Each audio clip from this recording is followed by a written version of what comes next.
حضرت عمر کے بارے میں یہ آتا ہے کہ باغ فدق جو ہے انہوں نے پروپرائٹرشپ حضرت عباس اور حضرت علی کی سپورٹ کر دی گئی تھی، یعنی کہ حضرت عمر کے ٹائم میں باغ فدق جو ہے وہ بنو ہاشم کے تصرف میں تھا.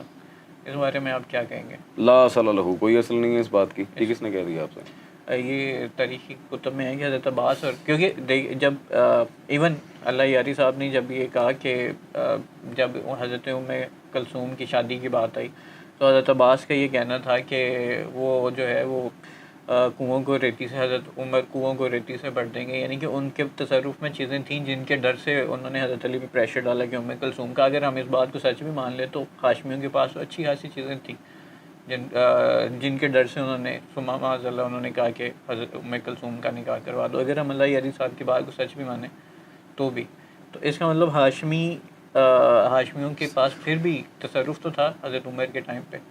وہ باغ فدق کا یا جاگیر فدق کا نہیں تھا. مولا علی کو رسول اللہ نے اور بھی محظور نامی گاؤں میں، جو امام ابن قتیبہ دنوری نے، جو امام بخاری کے شاگردوں میں سے، ان کی کچھ کتابیں ہیں جو نان اویلیبل ہیں لیکن فقیر کے پاس ساری ہیں، جیسے الامامہ والسیاسہ، پھر المعارف ابن قتیبہ، وہ سکندریہ کی جائیداد تھی. ایضاً امام بلازری نے، اور پھر امام یاقوت حموی جن کی یہ معجم الادبا میرے پیچھے پڑی ہے. فدق بھی سکندریہ ہی کی جائیداد ہے، یعنی کہ وہ بھی روم کی ہی ہیبر کی ایک جگہ تھی. سکندریہ کی دوسری جائیداد تھی جو الگ سے تھی، جہاں سے باقاعدہ خمس امیر المومنین کے ساتھ تخصیصی معاملہ ایڈ کیا گیا تھا. باغ فدق کی جاگیر کے اندر اس کا ایز سچ کمپیٹیبلٹی نہیں تھی، کیونکہ وہ آگے سے نکلتی تھی ایسٹرن افریقہ کی طرف، جہاں آج بھی سواحلی لینگویج بولی جاتی ہے. الگ ہے باقاعدہ، کیونکہ میں فزیکل جغرافی کا بھی اسٹوڈنٹ رہا ہوں، تو آگے جا کے ڈسپرز آ جاتا ہے باقاعدہ راستے کے اندر. کوئی ان نے انڈر ٹھیک ہے، یعنی کہ آپ نے کہا ہے کہ باغ فدق کا تصرف نہیں تھا حضرت عمر، قطعاً نہیں تھا. اچھا چلیں پھر آگے چلتے ہیں. آگے جب روم فتح ہوتا ہے جی، تو پھر وہاں پہ جو شہزادی آتی ہیں، تو شہزادیوں کا تصرف یہ تھا کہ جو شہزادی ہوتی ہے اس کے لیے شہزادہ ہی ہوتا ہے. آپ صلی اللہ علیہ وسلم کے بنائے گئے قواعد و ضوابط. میں آپ کے really sorry to interrupt you mean to say کہ سیدہ شہر بانو سلام اللہ تعالیٰ علیہ کا سلطان کربلا سے نکاح حضرت عمر نے کروایا.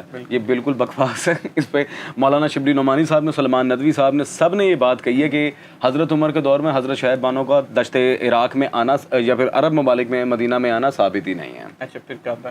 وہ مولا علی کے ٹائم پہ امیر المومنین نے اپنے گورنر جناب فاضل بن حنیف انصاری سلام اللہ تعالیٰ علیہ کے تھرو بھی روایتی، جیسے کہ صاحب موسوعہ کلمات امام الحسین نے لکھا، اسی طرح دیگر علماء نے. حضرت عمر تمام علماء اس پہ متفق ہیں. نا میری جان کون متفق ہے؟ مطلب آپ کے جتنے بھی علماء ہیں، میں ابھی تک جن سے بھی بات کی ہے نا، سوائے آپ کے کسی نے اس کا انکار نہیں کیا. بائی دا وے ان میں سے میں نے ابھی بات کی ہے علامہ حسین اکبر صاحب سے، انہوں نے انکار نہیں کیا. اللہ یاری صاحب سے، وہ بھی شیعہ عالم ہیں، کافی بڑے ہیں، لیکن ہے اگر نہیں تو میں اس کی وضاحت دیتا ہوں آپ کو. کسی نے اس کا انکار نہیں کیا کہ سیدہ شہر بانو جو ہے وہ شیعہ سنی دونوں ائمہ، بلکہ ہمارے تو علماء کہتے ہیں امام صرف 12 ہیں.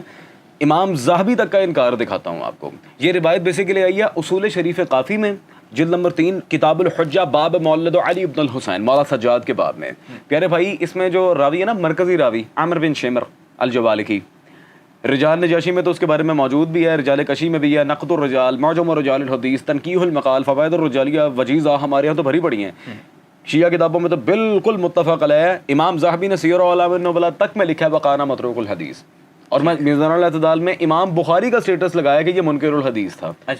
اچھا اصول کافی میں یہ بھی ہے کہ سیدہ شہر بانو جو ہے وہ اپنے خواب میں جو ہے امام حسین رضی اللہ تعالیٰ عنہ کو دیکھا کرتی تھی، اور ان کا نکاح ان کے خواب میں ہوا تاکہ جب وہ وہاں سے آئیں. نہیں، یہ الکافی میں نہیں ہے، یہ ہماری مقتل کی ایک کتاب ہے، صدر الدین وائز قزوینی رحمہ اللہ کی ریاض القدس، اور دوسری مقتل کی کتاب ہے لوائج الاحزان، اس میں. اچھا وہ باندھی نہیں تھی کیونکہ روم تو حضرت عمر کے زمانے میں فتح ہوا ہے، حضرت علی کے زمانے میں تو صرف جنگیں رہی ہیں. آپ کو کس نے کہا سیدہ شہر بانو روم سے تھی؟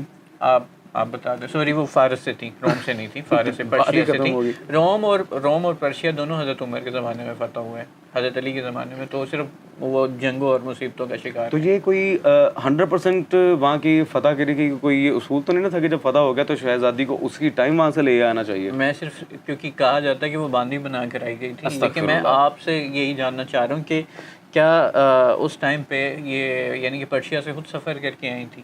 یہ مولا علی کے گورنر کے ساتھ آئی تھی، جیسے کہ میں نے پہلے آپ کے سامنے حوالہ عرض کیا، صاحب موسوعہ کلمات امام الحسین نے، اور بھی دیگر جو امیر المومنین کے بایوگرافسٹس ہیں، انہوں نے باقاعدہ مولا علی نے عزت کے ساتھ بلوایا تھا انہیں. اچھا. اور حضرت عمر کے دور میں ہے نا باقاعدہ، آپ چلیں یہ عربی کتابیں تو چھوڑیں، مولانا شبلی نعمانی صاحب کی الفاروق، اس کا آپ مطالعہ کر رہے ہیں, انہوں نے کہا یہ محض بے حقیقت افسانہ ہے, اس کے علاوہ کچھ نہیں. کیونکہ اہل سنت میں پیارے بھائی اس کا جو مین سٹریم کا ریفرنس ہے نا وہ ہے امام جار اللہ زمخشری, جن کی تفسیر کشاف میرے پیچھے لگی ہے, ان کی ربیع الابرار بالنصوص والاخبار.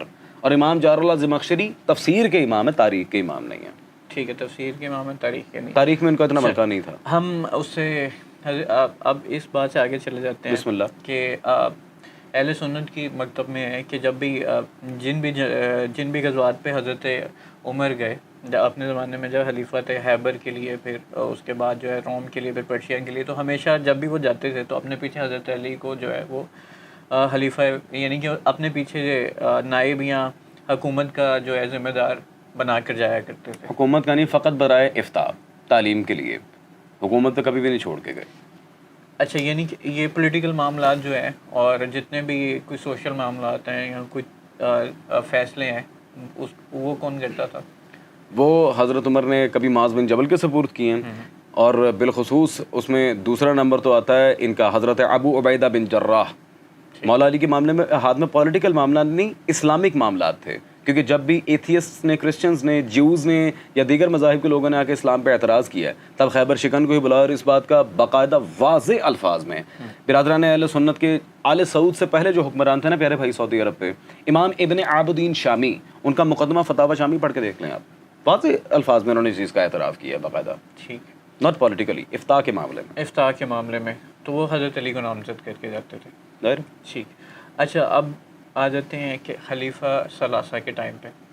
اچھا, ایک سب سے زیادہ عجیب بات یہ ہے کہ جتنی تنقیص و تخصیص دونوں خلفاء کی پائی جاتی ہے, خلیفہ ثلاثہ ہی نہیں پائی جاتی ہے اہل تشیع میں. ایسا کیوں ہے؟ آپ کو کس نے کہا نہیں پائی جاتی میرے بھائی؟ کیونکہ جتنا بھی ابھی تک میں نے لٹریچر یا جتنے لوگوں سے بھی مکلم ہوا, انہوں نے کبھی نہیں کی اس طرح سے. اس لیے میں انہیں ہزارہ مرتبہ کہہ چکا ہوں کہ متکلم میں نہیں, ہمیں کلام سے قرض ہوتی ہے. اگر ایسا نہ ہوتا میں کبھی کسی شیعہ عالم کی مخالفت نہ کرتا. مسئلہ یہ ہے پیارے بھائی کہ حضرت عثمان کے بارے میں بہت سے گروہ بند گئے تھے, جنہوں نے کچھ تو احراق باب سیدہ کا واقعہ اور دیگر معاملات. اس پہ حال ہی میں شیخ سلیمان بن احمد التیونسی نے محرقات شہادت جناب زہرا جو کتاب لکھی ہے, اس میں ان کی شمولیت بھی دکھائی ہے. اور دوسرا, حضرت عثمان نے تو بہت زیادہ معاملات ڈسپرس کر دیے تھے, کیونکہ جو سند صحیح کے ساتھ امام ابن حجر نے اور دیگر شخصیات نے ان کے بارے میں لکھا ہے, ان کو تو آپ چھوڑیں. آپ سمپلی پٹ ان کے لیے, ان کی ذات کو تولنے کے لیے ایک تو صحیح مسلم اور دوسری مولانا مودودی کی شہرہ فاق کتاب خلافت و ملوکیت کا مطالعہ کریں. سب سے زیادہ کام خراب ہوا تھا جب انہوں نے سارے کے سارے اپنے کزنز میں کوفہ کی, بصرہ کی, النصرہ کی, مدینہ کی گورنرشپ باندھ دی تھی. اور اس سے بھی زیادہ دل خراش معاملہ کہ مروان ابن حکم علیہ لعن والعذاب, رسول اللہ نے لعنت کی, اور بھی دیگر اس کے اوپر معاملات, حضرت عائشہ تک نے لعنت کی ہے اس کی, اسے اٹھا کے ماشاءاللہ مدینہ کا گورنر بنایا, اس کے نام فلک لگایا اور اپنی ٹی وی دی تھی ماشاءاللہ. ٹھیک, مروان ابن حکم